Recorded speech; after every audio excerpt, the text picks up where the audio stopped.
Tras vivir 250 años siendo un vampiro oculto en la sociedad, teniendo puestos políticos hasta el punto de dirigir una nación, este film nos narra un acontecimiento ficticio como si fuera de un mundo paralelo donde Augusto José Ramón Pinochet era en realidad un vampiro, quien a pesar de ir con San Pedro podría estar vivo viviendo una nueva vida. Este relato se sumerge en sucesos de codicia, colmilludos, muertes, pero sobre todo también se representa una verdad de la situación actual que viven varios países. Hay mucha corrupción. Hoy con el Resuminator, El Conde. Antes de empezar, te invito a que te suscribas al canal y no te olvides de activar la campanita para que YouTube te notifique cada que suba un video. ¡Empezamos!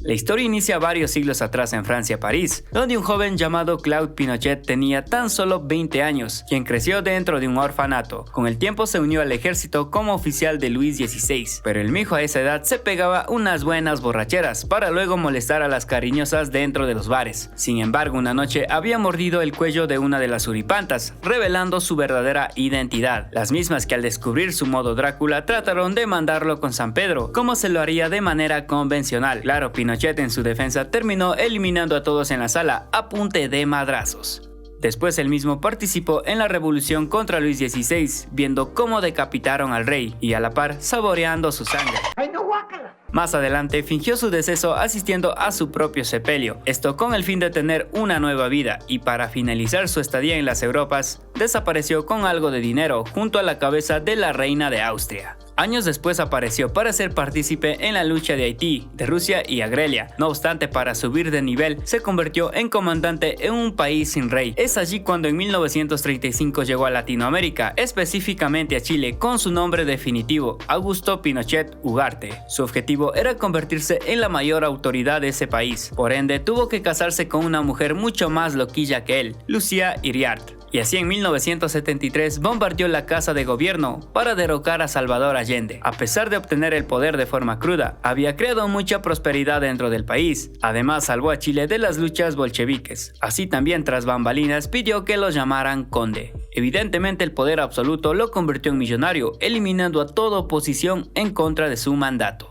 Con 40 años en el poder, el mijo tuvo su propia familia. Obviamente la justicia no tardó en llegar por los crímenes y corrupción inmersos en su vida política. Bueno, esto es un clásico en lata.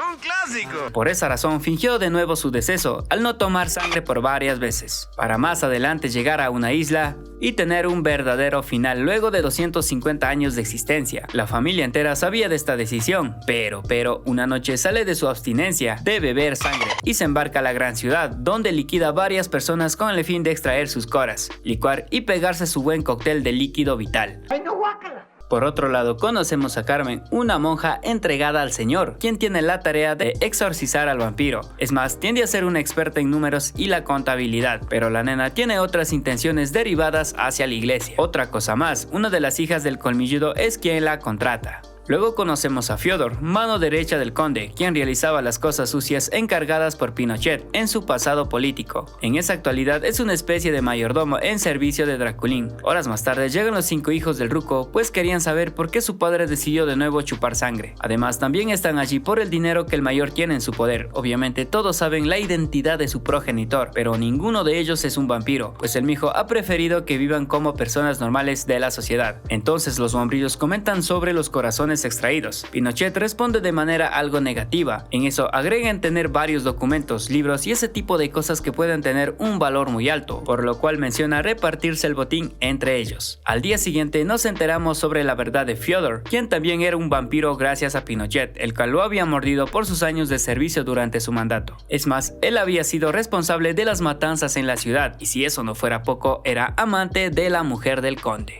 ¿Qué cosas, no? La misma que tenía deseos de ser mordida para convertirse en una colmilluda. Cuando están revisando los documentos no tienen conocimiento de su valor. Allí una de las hermanas menciona sobre la llegada de una contadora, sin comentar que es una mujer religiosa. La nena llega a la isla y el vampiro ruco queda flechado como el Chavo del Ocho por su belleza. Es más, tiene un diálogo en francés a modo de ligar con Carmen. Ella también amablemente sonríe ante tanto elogio. Luego la misma habla con quien la contrató y comenta en sacar el supuesto demonio que tiene el conde. Asimismo, investiga todo sobre los bienes y fortuna del mijo, descubriendo los negocios sucios resultado de todo su capital. Allí el ruco responde haber sido un hombre muy inteligente y mediante su poder pudo lograr todo, pero después del golpe hacia Allende aparecieron varios sujetos ofreciendo dinero. Al aceptar, los mismos sujetos llegaban a pedir favores. Claro, esto lo dice en contexto a la corrupción que hasta estos días sigue inmersa en varios países, mencionando ser una víctima del sistema. Ay, ajá. Como mencioné, el agua pura de Carmen enciende las ganas de vivir del conde, y la nena de igual forma tiende a seducirlo de manera indirecta porque ella cree que el amor de Dios debilita la maldad. El mijo a modo de galán visita a la nena, pero termina cayendo en el acto, por tal decide ir en busca de líquido vital fresco, con el fin de recuperar fuerzas y conquistar a la monja contadora. En su camino se topa con Fyodor, quien menciona no ir a cazar corazones, pero el colmilludo le echa en cara los amoríos que ha tenido con su esposa, tomando rumbo a recuperar su poder.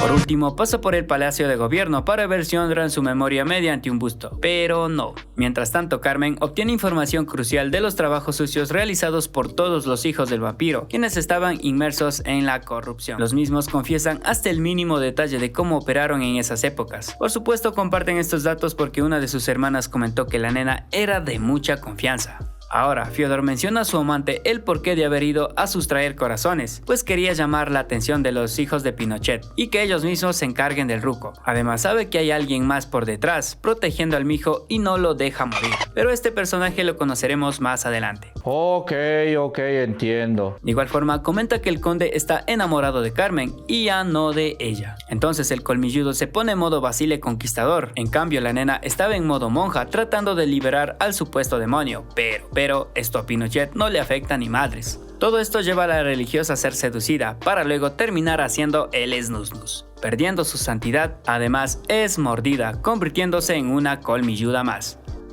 Luego de descubrir sus poderes, se transforma en la nueva mujer de Draculin. En ese lapso, Fyodor descubre la verdadera identidad de Carmen, y los hermanos también saben que desde el principio fueron engañados porque todos sus negocios sucios estaban plasmados dentro de un documento realizado por la monja. Entonces los mismos deciden eliminar a su padre para quedarse con todo su billullo. Así también Fyodor muerde a su amante para que ella logre eliminar a su esposo. ¿Recuerdan al personaje que no dejaba morir al conde? Pues resulta que era esta señora con el nombre de Margaret, y Pinochet tenía conocimiento de su identidad, pero ella resultó ser nada más y nada menos que su madre. ¿Cómo? Pues años atrás, un marino había abusado de ella, el cual también había sido un vampiro, y en el acto del snus-nus, el loquín llamado Stroig mordió su cuello. Por ende, ella se había convertido en una chupasangres. Y más adelante también había mandado con San Pedro al ya mencionado marino. Con el tiempo había nacido Pinochet. Cuando no lo pudo cuidar, lo terminó entregando donde las monjitas. Y todos estos años ellos se habían dado las caras, porque Margaret se había convertido en una mujer importante y aún así jamás había dicho que era su madre, hasta el punto de ayudar en varios asuntos políticos cuando el mijo estaba en poder de Chile.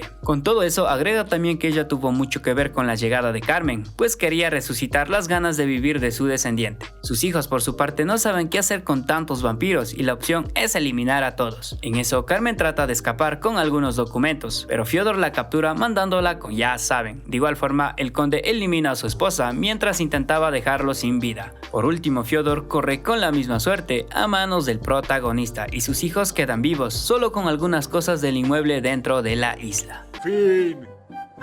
El vampiro Pinochet empezó a tomar más líquido vital para convertirse en alguien más joven, y después de sumergirse en tanta sangre, vemos un pequeño vampiro junto a su madre viviendo una nueva vida, con el dinero suficiente que debieron obtener gracias a los libros y documentos importantes, los cuales tenían mucho más valor por su contenido. Bueno, en lo personal, esta película me gustó, a pesar de ser un poco lenta. Obviamente la mezcla de ficción de los momentos históricos dinamiza la espera de una conclusión, porque también hay escenas muy explícitas derivadas a una cinta de terror slasher, con tinte gótico, pero sin exagerar. Algo que no entendí bien era por qué razón los hijos del conde no se podían transformar en vampiros, ya que ellos compartían su sangre, y como recordarán, Margot quedó embarazada de aquel marino vampiro, para luego tener un bebé colmilludo. Y a la única conclusión que llegué era que en el momento justo de hacer el sin respeto, aquel pana la terminó mordiendo, y quizá por eso el Guambrillo nació siendo vampiro.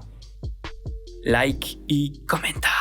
Hasta la vista, baby.